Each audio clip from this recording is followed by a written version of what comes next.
Política versus economía mundial. ¿Quién controla a quién? Antes de dar inicio a este tema, quédate hasta el final del video, donde te revelaremos varios puntos importantes, los cuales no te puedes perder en cuanto a economía y política. Las políticas comerciales y de relaciones internacionales pueden afectar significativamente la economía global. Los acuerdos comerciales y las relaciones diplomáticas pueden abrir o cerrar mercados y afectar el comercio. Por ejemplo, las tensiones comerciales entre dos países pueden llevar a aranceles y restricciones comerciales, lo que puede afectar a las empresas que dependen del comercio internacional, como lo que sucede actualmente en el conflicto ruso-ucraniano. Por otro lado, los cambios económicos y financieros también pueden tener un impacto en la política mundial. La globalización ha llevado a una mayor interdependencia económica entre los países, lo que significa que los cambios en una economía pueden tener efectos en cadena en otras economías. Además, los desequilibrios económicos, como los déficits comerciales y las crisis financieras, pueden tener un impacto en la estabilidad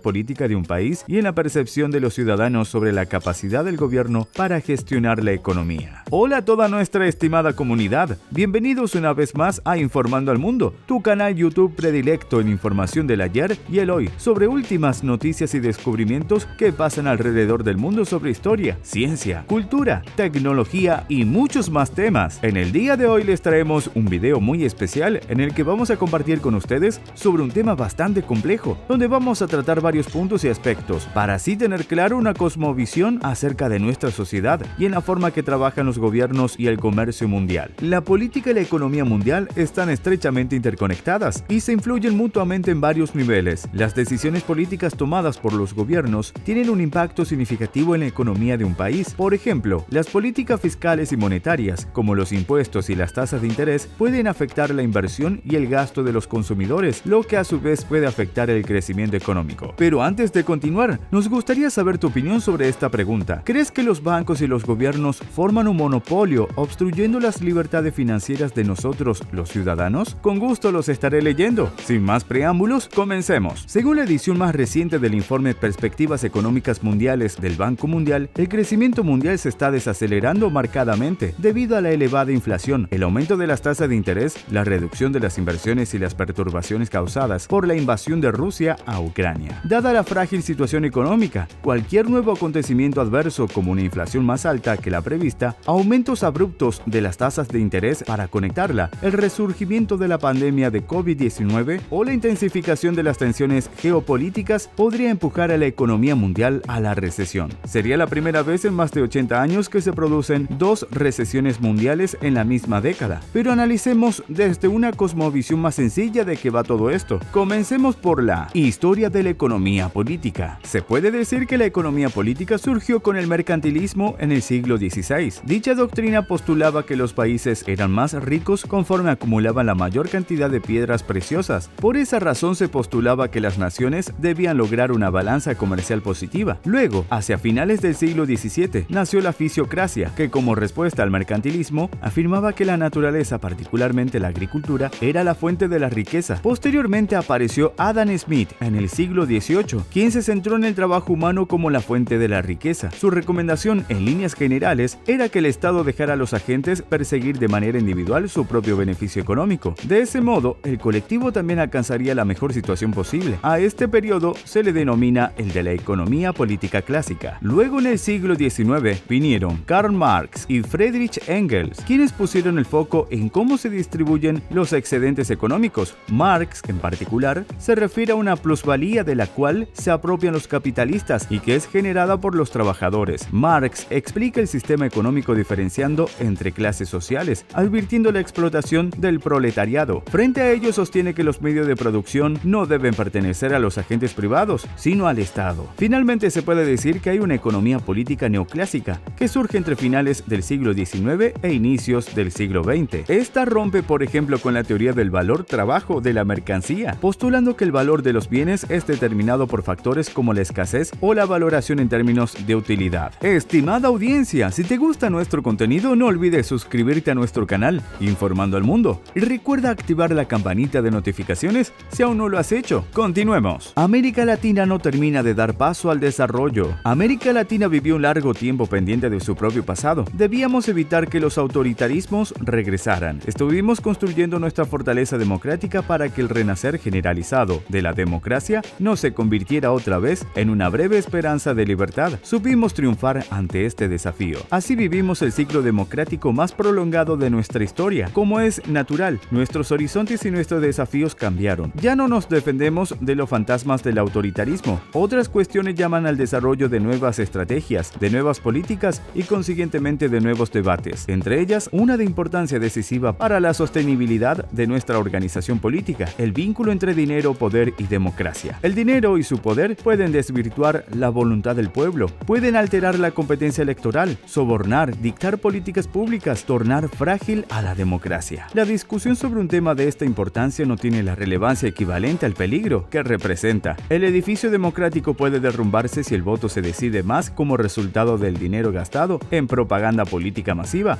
o por el que aportan quienes dictan las decisiones del Estado, alejando al gobierno de sus compromisos electorales. La razón de este informe es aportar un conjunto de datos y reflexiones que estimulen el debate, promuevan el conocimiento de la importancia de la cuestión y que en la medida de lo posible ayuden a identificar las acciones prioritarias para disminuir los riesgos de una sociedad gobernada por el dinero y no por las mayorías. Dinero y política, financiamiento de partidos, de campañas, de propaganda, son todas cuestiones unidas no al dinero en abstracto, sino a los intereses que representa el dinero. La guerra ruso-ucraniana en la política y la economía. Un ejemplo claro en la actualidad es el factor de la guerra que se está librando en Ucrania. Ha ensombrecido las perspectivas de una recuperación económica post-pandémica para las economías emergentes en desarrollo de la región de Europa y Asia Central. Según la actualización económica del Banco Mundial sobre la región publicada hoy, la actividad económica seguirá profundamente deprimida durante el próximo año y se espera un crecimiento mínimo del 0,3% en 2023, en un contexto en el que las crisis de los precios de la energía siguen afectando a la región. Hasta ahora, sin embargo, esta ha capeado la tormenta de la invasión rusa a Ucrania, mejor de lo que se había pronosticado. Ahora se prevé que este año la producción regional se contraerá un 0,2%, lo que refleja un crecimiento superior a lo esperado en algunas de las economías más grandes de la región y la prudente ampliación de los programas de estímulo de la era de la pandemia que llevaron adelante algunos gobiernos. En resumen, la política y la economía están estrechamente interconectadas en el mundo globalizado de hoy. Las decisiones políticas pueden afectar significativamente la economía de un país, mientras que los cambios económicos pueden tener un impacto en la estabilidad política y en las relaciones internacionales. Por lo tanto, es importante que los gobiernos y los líderes mundiales consideren cuidadosamente las implicaciones políticas y económicas de sus decisiones. Esperamos que hayan disfrutado de nuestro video. Si te ha gustado, no olvides dejar tu buen like y escríbenos en la caja de los comentarios tu opinión sobre qué te pareció el tema de hoy. Y recuerden, no olviden suscribirse a Informando al Mundo, tu canal predilecto trayendo la mejor información del ayer y el hoy en últimas noticias para llevarles mucho más contenidos como este. Un fuerte abrazo a toda la comunidad que nos sigue. Gracias por ver. Hasta el próximo video.